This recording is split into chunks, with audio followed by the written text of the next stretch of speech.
فرشتوں کو اللہ تعالیٰ جمع کر کے اس انسان کے متعلق بات کرتے ہیں کہ زمین پر یہ بندہ 10 لوگوں کے سامنے میری باتیں کر رہا ہے، اب میں یہاں فرشتوں کو جمع کر کے تمہاری باتیں کر رہا ہوں، ٹھیک ہے؟ تو اس طریقے سے اگر ہم مجلس میں یاد کرتے ہیں تو مجلس والے جتنے بھی لوگ ہیں وہ گواہ بن جاتے ہیں اس چیز کے، اور قیامت کے دن اگر وہ اللہ تعالیٰ ہمارے لیے گواہی لینا چاہے تو وہ 10 لوگ ہمارے لیے گواہی دیں گے کہ دنیا میں فلاں دن فلاں وقت میں اس شخص نے ہمارے ساتھ بیٹھ کر آپ کی باتیں کی تھیں، ٹھیک ہے؟ اور اسی طریقے سے وہ جو فرشتوں کے ساتھ اللہ تعالیٰ نے محفل لگائی تھی اور بتایا تھا کہ فلاں شخص ہے، اس کا یہ نام ہے، ولدیت، ساری نشانی سب کچھ بتا کر کہ اس شخص نے دنیا میں مجھے یاد کیا ہے، میں اس کو یہاں یاد کر رہا ہوں، تو قیامت کے دن وہ سارے فرشتے جن کے سامنے ہمارا ذکر ہو رہا ہے وہ سب کے سب کیا ہو جاتے ہیں؟ وہ سب کے سب گواہ بن جاتے ہیں، ٹھیک ہے؟ تو اسی لیے یہاں پر فَاذْكُرُونِی اذْکُرْکُم، چاہے محفل میں یاد کرو چاہے تنہائی میں یاد کرو، اور اسی لیے ہمارا یہ عمل ہونا چاہیے، اگر ہم 10 لوگوں میں بھی بیٹھے ہیں تو ہم کوئی نہ کوئی، مطلب ہماری دنیا کی باتیں ہیں، شادی بیاہ کا موقع ہے، خوشی ہے، غمی ہے، کوئی بھی ہے، تو اس میں ہم کم سے کم اللہ تعالیٰ کے لیے تھوڑی سی کوئی تعریفی کلمہ کہہ دیں، کوئی بات کر دیں، تاکہ ہم جو 10 لوگوں میں بیٹھے ہیں، جو ہم وہاں ملاقات کی ہے محفل میں، وہ ہمارے لیے بخشش کا ذریعہ بن جائے کہ ہم نے اس مجلس میں اللہ کا ذکر کیا تھا، ٹھیک ہے؟ ایسا نہیں کہ ہم پوری تبلیغ کرنا بیٹھ جائیں، وہاں پر لوگوں پر اعتراضات کرنا شروع کر دیں شادی بیاہ کے موقع پر کہ اللہ تعالیٰ نے یہ حکم دیا ہے، اللہ تعالیٰ نے یہ کہا، اللہ تعالیٰ نہیں، اتنا لوگوں کو متنفر نہیں کرنا، لوگوں کو دنیاوی معاملات جیسے گزارنے ہیں ان کے ساتھ آپ بھی ویسے رہیں، لیکن ان کو تھوڑی بہت تبلیغ اس طریقے سے کہ اللہ کا ذکر کریں، آپ خود اچھے بن کر رہیں، آپ اللہ کی اچھی اچھی باتیں کریں تو لوگ آپ کی طرف خود ہی متوجہ ہو جائیں گے، ان کو پھر آپ کے پیچھے یا آپ کو ان کے پیچھے تبلیغ کے لیے بھاگنا نہیں پڑے گا، تو آپ نے وہاں پر اللہ کا ذکر کر دینا ہے، کس اعتبار سے کہ الحمدللہ یہ جو شادی کے معاملات ہیں الحمدللہ اتنے اچھے ہو گئے ہیں، یا پھر یہ ہے کہ اللہ تعالیٰ نے الحمدللہ مجھے یہ نعمت دی ہے، تو ہم نے کیا کر دیا؟ یہ نہیں کہ ہم اپنے کپڑے دکھا رہے ہیں تو ہم یہ کہیں دیکھو میں نے اتنا اچھا سوٹ خریدا ہے، یہ سوٹ مجھے اتنے کا پڑا، یہ لباس میرا اتنا اچھا اتنا خوبصورت ہے، میری یہ سینڈل ہے یہ بہت اچھی ہے، میں نے نیا عبایا لیا ہے یہ اتنا نہیں، یہ ساری چیزیں ہم کیا کر رہے ہیں؟ اپنی طرف متوجہ کر رہے ہیں کہ میں نے لیا ہے، میں نے خریدا ہے، میں نے کیا، میں نے کیا، میں نے کیا۔ یہاں اللہ کہاں ہے؟ جس نے آپ کو لباس دیا، جس نے کپڑے دیے، جس نے سب کچھ دیا، وہ کہاں ہے؟ اس کا تو ہم نے ذکر ہی نہیں کیا، سب کچھ اپنے اوپر ڈال دیا کہ میں لے کر آئی، اس نے دیا تو میں لائی نا، تو ہم نے کیا کرنا ہے؟ وہاں پر اس طریقے سے جملہ ادا کرنا ہے کہ الحمدللہ اللہ تعالیٰ اللہ کا شکر ہے کہ دیکھو مجھے اللہ تعالیٰ نے کتنا اچھا لباس دیا، مطلب یہ کہ مجھے اتنا گھومنا نہیں پڑا بازاروں میں، وہاں پر گئی مجھے یہ پسند آیا اور اللہ تعالیٰ نے مجھے اس کی استطاعت دی اور میں نے خرید لیا، ٹھیک ہے؟ تو ہم اپنے جملوں کو درست کریں، اپنی باتوں میں اللہ کو لے کر آئیں، تو وہ ہماری مجلس بھی خیر و برکت والی ہو جائے گی، ہماری چیزوں کے اندر بھی کیا ہو جائے گا؟ خود بخود شکر آ جائے گا کہ اللہ کا شکر ہے، اللہ نے دیا مجھے یہ، اللہ نے دلایا مجھے، اللہ نے دیا، تو اس سے کیا ہو جائے گا؟ شکر بھی ادا ہو جائے گا، واشکروا لی ولا تکفرون، کہ تم میرا شکر ادا کرو اور میرے ساتھ کفر نہ کرو، جیسے کہ اوپر کی آیت میں ہم نے پڑھا کہ تم میرا شکر ادا کرو گے تو میں ولیتم نعمتی علیکم، تو میں اپنی ساری نعمتیں تمہیں دے دوں گا، ساری نعمتیں اللہ کہہ رہا ہے شکر کرنے۔ باجی جی باجی آیا نمبر بتا دی؟ جی کیا کہہ رہی ہیں؟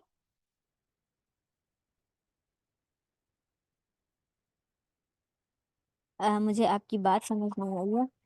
آیت نمبر کون سی ہے باجی؟ اچھا جی، آیت نمبر ہے 152، واشکروا لی ولا تکفرون، آیت نمبر 152، ٹھیک ہے؟ آیت نمبر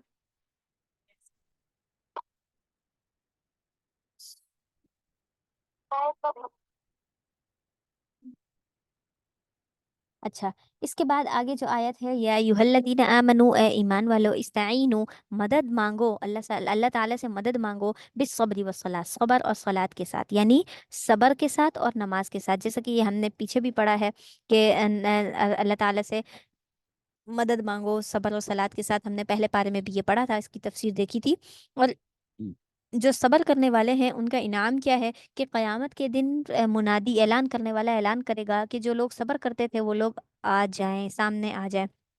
وہ کہاں ہے؟ تو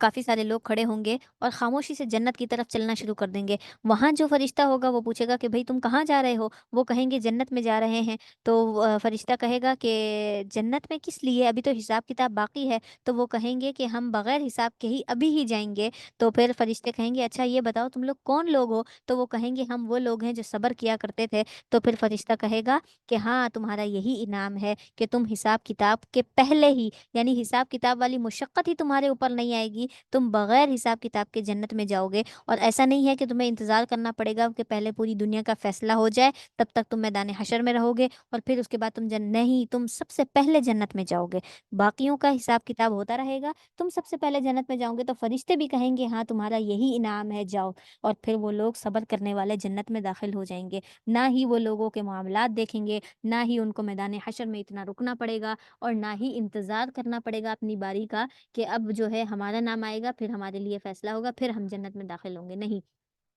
اس کے علاوہ صبر کیا ہے؟ صبر، ہم تو کہتے ہیں کہ بھائی ہاں پہلے کوئی بھی مشقت ہمارے اوپر آئی ہے، ہم نے بہت سارا رو لیا اور نہ 10 لوگوں کو بھی بتا دیا کہ مجھے یہ مصیبت آئی ہے، میرے اوپر یہ مسئلہ ہو گیا، میرے لیے یہ ہو گیا وہ ہو گیا۔ 10 لوگوں کو بتانے کے بعد پھر ہم جاتے ہیں اللہ پاک کے پاس کہ اللہ یہ میرے لیے مشکل ہو گئی، اب میں کیا کروں؟ میرے لیے کوئی حل نہیں ہے، یہ ہے وہ ہے۔ پھر ہم اللہ تعالیٰ کی طرف جاتے ہیں۔ تو یہ چیز ہمارے لیے صبر نہیں کہلائے گی، یہ صبر نہیں ہے۔ صبر یہ ہے کہ جب آپ کے پاس مشقت آئی ہے، کوئی مشکل پیش آئی ہے، آپ نے اس کے لیے پڑھنا ہے انا للہ و انا الیہ راجعون، اور آپ نے خاموش ہو جانا ہے۔ کسی دوسرے انسان کو بھنک بھی نہیں پڑنی چاہیے کہ آپ پر کوئی مشکل آئی ہے،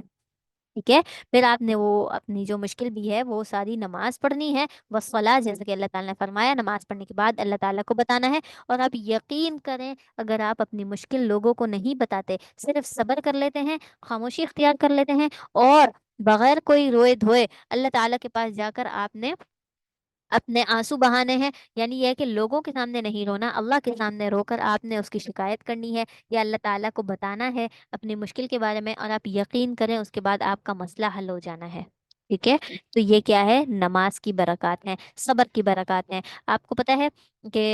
ایک مرتبہ آپ صلی اللہ علیہ وسلم گزر رہے تھے تو راستے میں ایک عورت قبر پر بیٹھی رو رہی تھی، تو بہت ہی واویلا مچایا اس نے، اور بہت مطلب چیخو پکار کر رہی تھی قبر پر بیٹھ کر، اور نہ واویلا مچا رہی تھی کہ میں تنہا ہو گئی ہوں، دنیا میں میرا کوئی نہیں ہے اور فلاں فلاں۔ تو آپ صلی اللہ علیہ وسلم نے فرمایا کہ تم صبر کرو، صبر رکھو، صبر رکھو۔ تو اس عورت نے کہا کہ یہ جو مشکل مجھ پر آئی ہے نا، اگر وہ آپ پر آئی ہوتی تو پھر آپ کو معلوم ہوتا کہ یہ کتنی بڑی مشکل ہے۔ تو اس بات پر پھر آپ صلی اللہ علیہ وسلم نے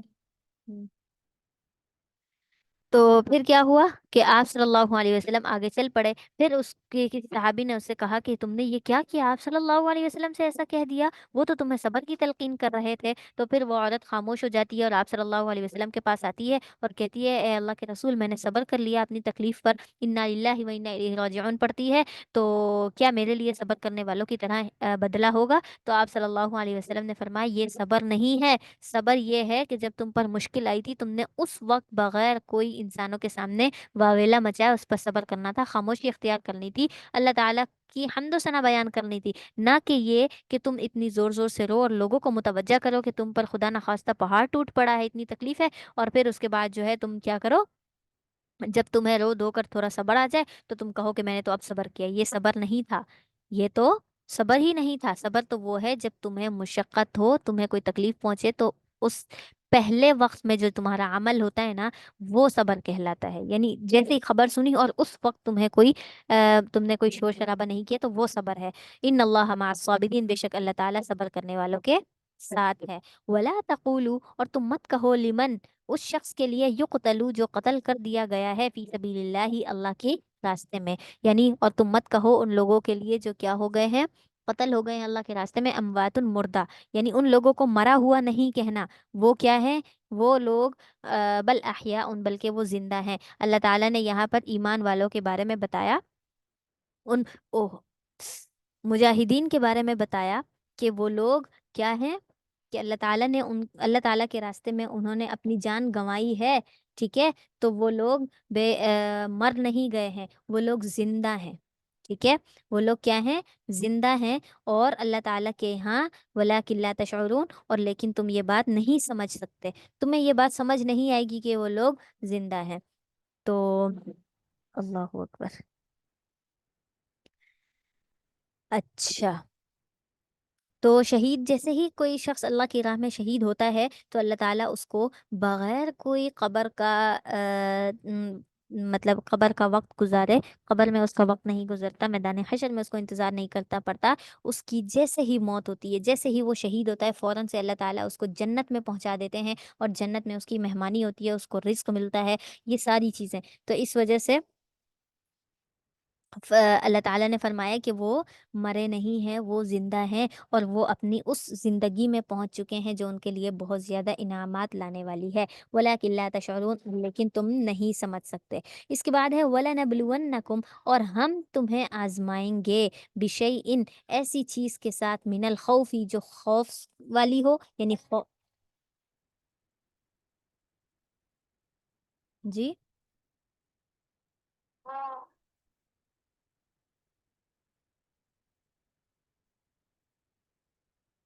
اوہو، وَلَنَبْلُوَنَّكُمْ، اور ہم تمہیں آزمائیں گے، کس چیز سے؟ کسی چیز کے ساتھ، وہ چیزیں کون سی ہیں؟ من الخوف، خوف والی چیزیں، والجوع، اور بھوک سے، ونقص من الاموال، اور مال کی کمی سے، والانفس، اور جانوں کی کمی سے، والثمرات، اور پھلوں کی کمی سے۔ یعنی اللہ تعالیٰ جب کسی کو آزمانا چاہتے ہیں تو اس کو یا تو بہت زیادہ دے دیتے ہیں، ٹھیک ہے، جیسے کہ یہ جو امیر لوگ ہوتے ہیں، ان لوگوں کو اللہ تعالیٰ زیادہ دے دیتے ہیں، اور زیادہ کیوں دیتے ہیں؟ اسی لیے تاکہ ان کو دیکھا جائے کہ جب ان کے پاس ہر چیز، ہر نعمت ان کو مل جاتی ہے، بہت زیادہ مقدار میں مل جاتی ہے، تو اس وقت بھی یہ اللہ کو یاد رکھتے ہیں یا نہیں، اور اس مال سے اللہ کے لیے خرچ کرتے ہیں یا نہیں، ٹھیک ہے۔ اور اسی طریقے سے کبھی اللہ تعالیٰ آزماتے ہیں تنگی کر کے، ٹھیک ہے، جیسے سورۃ الفجر میں بھی ہے، وَأَمَّا إِذَا مَا ابْتَلَاهُ رَبُّهُ فَأَكْرَمَهُ وَنَعَمَهُ، کبھی تو بہت ساری نعمتیں دے دیتے ہیں، کبھی تو فقدر علیہ رزقا، اس پر رزق کو تنگ کر کے بھی آزماتے ہیں۔ تو یہاں پر اللہ تعالیٰ نے جو آزمائش کا طریقہ بتایا وہ ایک ہے خوف، یعنی کسی چیز کا خوف، اس کی موت کا خوف ہو اسے، یا کسی بھی چیز کا خوف ہو، ٹھیک ہے، والجوعی، یا پھر بھوک، یعنی اس کو کھانے پینے سے بالکل اس کا کھانا پینا ختم کر دیا گیا ہے، ونقص من الاموال، کبھی تو اس کو مال اتنا کم دیا گیا ہے کہ اس کو ایک چیز کے خرچ کرنے کے لیے بھی سوچنا پڑتا ہے، والانفس والثمرات، اور انسانوں سے بھی اور پھلوں سے بھی، یعنی یہ ہے کہ انسان مطلب کبھی کبھی تو اس کے قیمتی لوگ جو اس کے آس پاس ہوتے ہیں